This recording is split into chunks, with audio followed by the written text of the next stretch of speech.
Hi everyone, today I'm making a squash bread, which is basically zucchini bread, but with squash. So my friend gave me this squash, which has a sticker on it saying it's a Honeynut squash, but it doesn't look like the Honeynut squash that Google told me um, was Honeynut squash. So I am I've decided to stop taking my friend's squash if I don't recognize it, because this is the second time I've had some weird squash that I didn't know what to do with.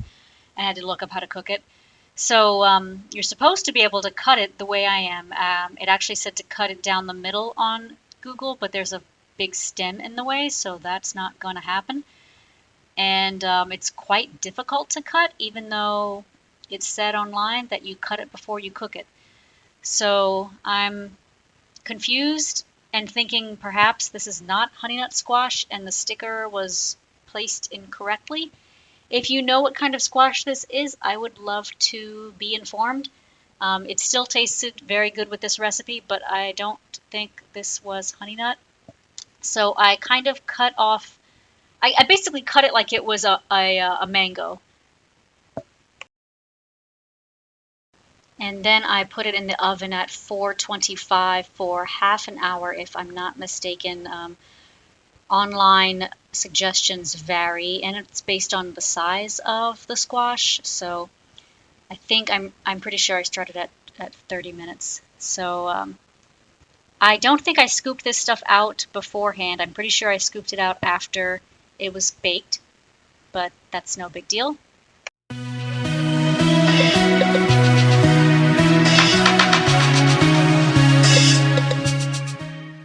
I also put it directly on the pan with no oil or anything. I know a lot of recipes will say to roast it with some kind of spray, but that was not that's not necessary, especially if you're turning it into a baked good. So here it is after it came out of the oven, and we're going to scoop out the insides, and then we're going to sort of scoop out the flesh of the squash. And you'll need a cup for this recipe. Um, that was also a little frustrating to read. I don't know like how much a cup is when I'm looking at a piece of fruit. So I kind of need I need a recipe to tell me exactly what to have, and not tell me this random quantity that I have to guess if I have enough. If the fruit isn't sold by the cup, then don't tell me to get a cup. I used that tool to contain all of the squash because I could smush it down in really easily if I had a lot.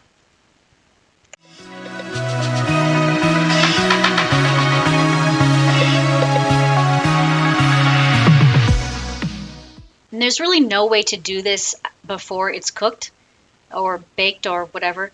So you can't do this with this kind of squash when it's raw. And I don't think I like squashes like that. I think I like regular yellow squash and nothing else. I like squash that's like a zucchini, and you just slice it up easily without hurting your knives, and cook it the way you want the first time around, and not have to cook it and then cook it again when you make the actual thing you're cooking.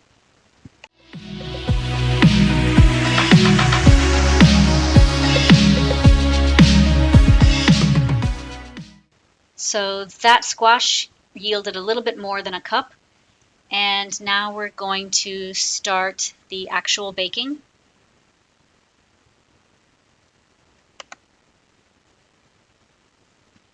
You'll need 1.5 cups of flour.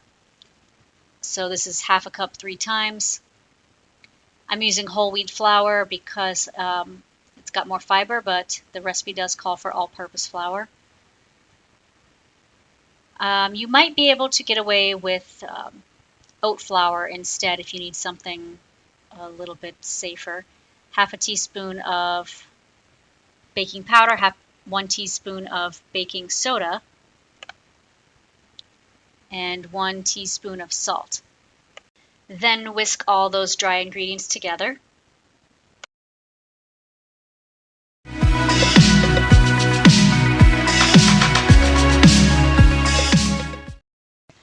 So the recipe calls for 3/4 cup of brown sugar plus a tablespoon. I did not add the extra tablespoon. I thought it was probably superfluous, and I stand by that. I detected nothing wrong with the recipe. I just did 3/4 cup of brown sugar, and I did 2/4 cup of sucralose, 1/4 cup of sugar to make it low sugar and healthier and better for my A1C. And then I'm going to add molasses to that to make brown sugar from scratch out of this. I had determined earlier that 1 teaspoon per 1/4 cup of sugar is a good ratio of molasses to sugar to make brown sugar. And I can't tell you whether this is light or dark brown sugar because I haven't bought brown sugar in so long that I can't remember how dark the dark stuff is. But this, I would say, is probably between light and dark. I've also never really noticed a big difference when substituting light for dark in a recipe or vice versa. It just makes it softer if it's cookies, and if it's cake, it doesn't do that much of anything. So then I'm mixing it with my hands because I also, sorry for being so messy, I find that squeezing the molasses into the sugar crystals is the best way to distribute the molasses evenly and make it more like brown sugar. When I used to use a spoon, it didn't distribute very well, and this is 100% better than the spoon method.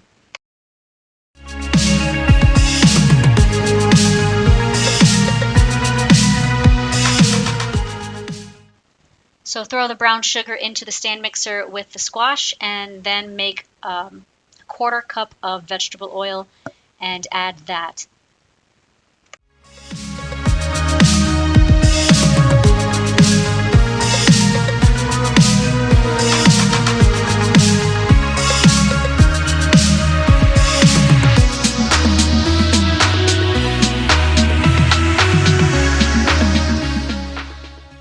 Then mix that fairly well.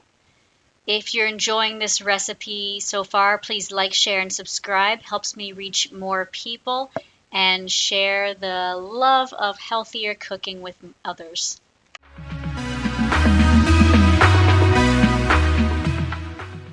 So you might have noticed the quick shot of 2 eggs sitting on the counter and then being taken away. I was about to make this not vegan, but then I would have had no more eggs, so I decided to leave them for my husband. He does like having them for dinner. So egg substitute would be 1 tablespoon of cornstarch and 3 tablespoons of water whisked together. That makes 1 egg. So I did this twice with the cornstarch and water. This is my favorite egg substitute because it doesn't require any prep ahead of time. Aquafaba is another good one, but you have to whip the aquafaba fresh when you're in need of the eggs, and that's not how I roll. I need stuff like ready when I think of them. I can't just like stop everything and make an egg substitute. So I also mixed the 1 egg substitute in there first because I found that when I do too many at once, it kind of breaks apart the batter. So this is my 2nd egg substitute right here. Again, it's 1 tablespoon of cornstarch and 3 tablespoons of water. Whisk that together just to make sure it's smooth and there's no chunks of cornstarch in the liquid, and then pour it in, and it only works for baked goods, really. Anything where an egg doesn't have to actually be an egg, and an egg is just a sort of stabilizing ingredient to hold stuff together.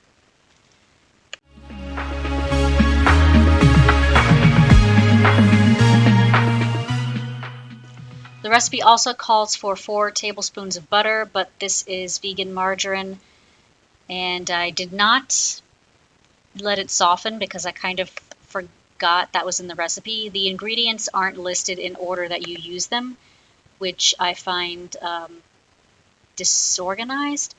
So throw in the butter / margarine, and then we're going to add 2 teaspoons of vanilla extract.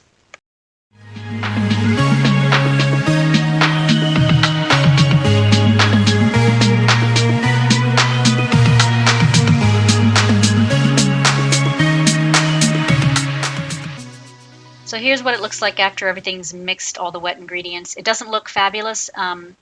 That is because the egg substitute and the margarine don't make it look like regular baked goods. The margarine, I find it does separate a lot from things if there's no flour involved. I thought I had put the squash in earlier, but I guess I didn't. So add the squash in at this point and try not to make quite as big of a mess as I did. One thing that might help if you hate cooking is to clean as you go, and I don't mean like using your cleaning solutions and stuff. That's just the kitchen sponge. I only used it to clean up food. I never use like the vinegar spray on it or any actual cleaning solutions because I find that kind of gross if it's the food sponge. So we have a lot of spices to get through. That was half a teaspoon of allspice, 1 tablespoon of cinnamon. Nope, 2 teaspoons of cinnamon. And the reason I decided to make this, in addition to the fact that I had squash to use up, was because I had a bunch of cinnamon to also use up. That container I needed to get rid of. And then 1/4 teaspoon of nutmeg, 1/4 teaspoon of cardamom,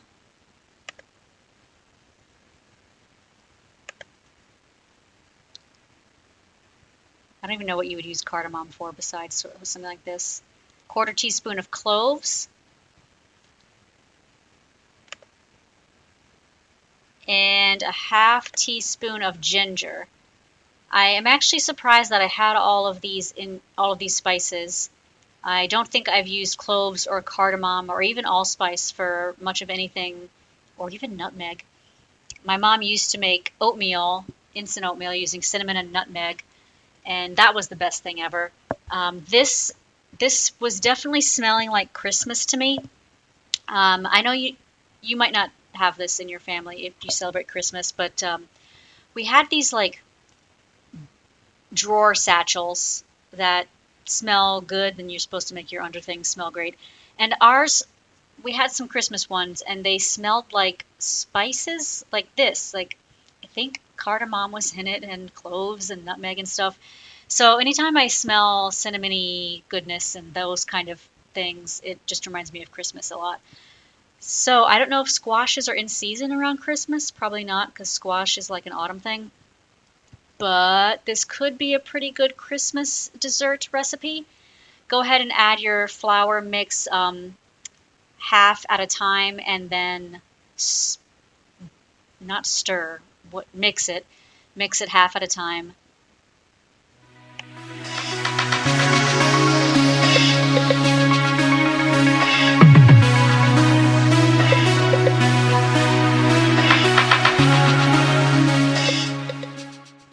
Now we're in the home stretch. Take a 9 by 5 inch bread pan, spray it with some nonstick cooking spray, and then pour, don't drop that stuff, for the love of God, don't break it, Natalie.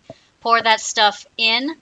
You could also do muffins, but I decided to bust out this pan since I have not used it in a long time, and apparently I can't hold anything. Don't ever like watch me try to carry a gallon of milk, because that's also pretty embarrassing. I have small hands, and bowls are made for grown adults. So just spread it in there. I think I also like knocked it against the counter for a bit to sort of let it all spread and level out. And then bake it at 350 degrees for, it says 50 to 60 minutes. And this is what it looked like when it's done. I let it cool. I sliced up a bit of it. It came out of the pan really easily too. It's got a really great color, great consistency. The egg replacer was top notch. And it tasted amazing too. Very spicy. I actually had too many pastries in my house, so I stuck this in the freezer, and I'll be pulling it out to eat pretty soon here. And it was a really great treat. Perfect for autumn and Christmas. And I hope you enjoyed it. Happy eating, everyone.